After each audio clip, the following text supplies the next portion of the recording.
The Patriots are trying to pick up the pieces at a very interesting week here at Gillette Stadium as they prepare for the Bengals. And let's take you through, again, an interesting week here at Gillette Stadium, one that is unique, unlike one that I can really remember.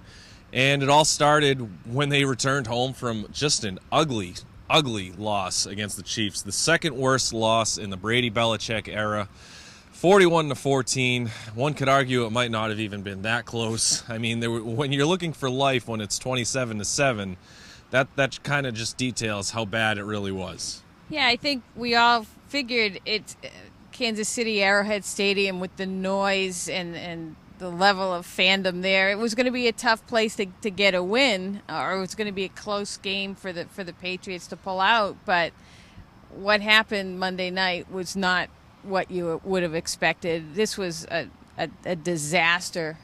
It was weird personnel decisions, maybe bad personnel decisions by sitting 2 wide receivers, playing 5 running backs, and then just ignoring the running game. Bad coaching in that respect. Bad playing from really, like you said, offense, defense, and well, Matt Slater played well in special teams, and Jimmy Garoppolo might have been their best offensive player, which is not what you're ever looking for when you're going into any game when your backup quarterback plays well. And that was garbage time. Exactly. You know. So, and now here we are in the middle of the week, and Brady and Belichick have gotten hammered by the media, and really, if you listen to the radio and TV shows, the fans, and there are people want answers, and I think the Patriots in the locker room want answers too. There was a high sense of accountability in saying that they need to play better, they need to get it right, it starts in practice, and so on and so forth. Most of the things you hear after any loss, but there was also a very high sense of urgency. Nate Solder said the highest sense of urgency that a team could have because of the nature of that loss.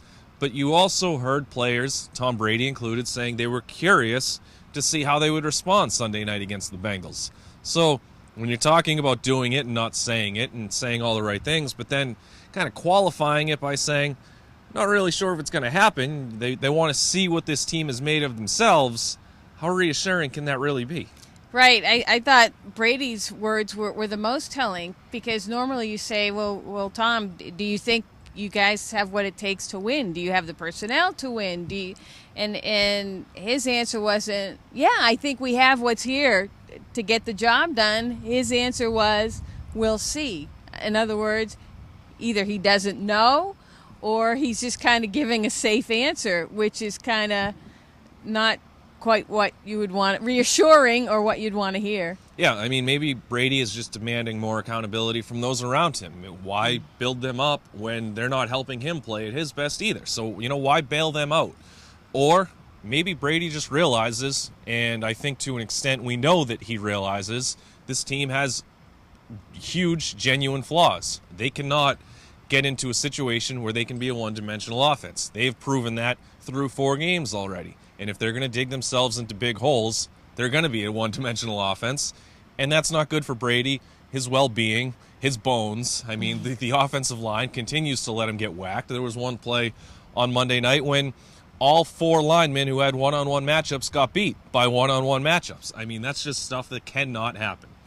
Without question. And going forward, I'm not sure what the fix is. They've been playing musical chairs with that offensive line, shuffling guys in and out, moving Solder out, in and out. Even the guys you think are good, Solder, Vollmer, they were taken out of the game Monday night. Absolutely. This is something that has to get fixed quickly. And when you look at this Bengals team, they're 3-0, and they're playing as well as any team in the league right now. And who knows if they can keep it up. And Marvin Lewis has had some forgettable coaching moments. But I think Bill Belichick and his entire team have had some forgettable moments this season too. So it's not a good matchup for the Patriots, the way that they're playing. I mean, it's hard to sit here and expect that the Patriots can come back and win. But I think there can be some optimism I don't think the Patriots have really built anything in the last 15 years off moral victories. Here's the interesting thing. For the first time that I can remember, nobody is expecting them to win Sunday night. It's an odd thing to say. People are expecting them to get blown out. So, yeah, as Tom Brady said, we'll see. It's been an interesting week. It's going to be an even more interesting weekend as the Patriots welcome the Bengals. You can follow all of our coverage on bostonherald.com, the Blitz blog, and, of course, in the paper.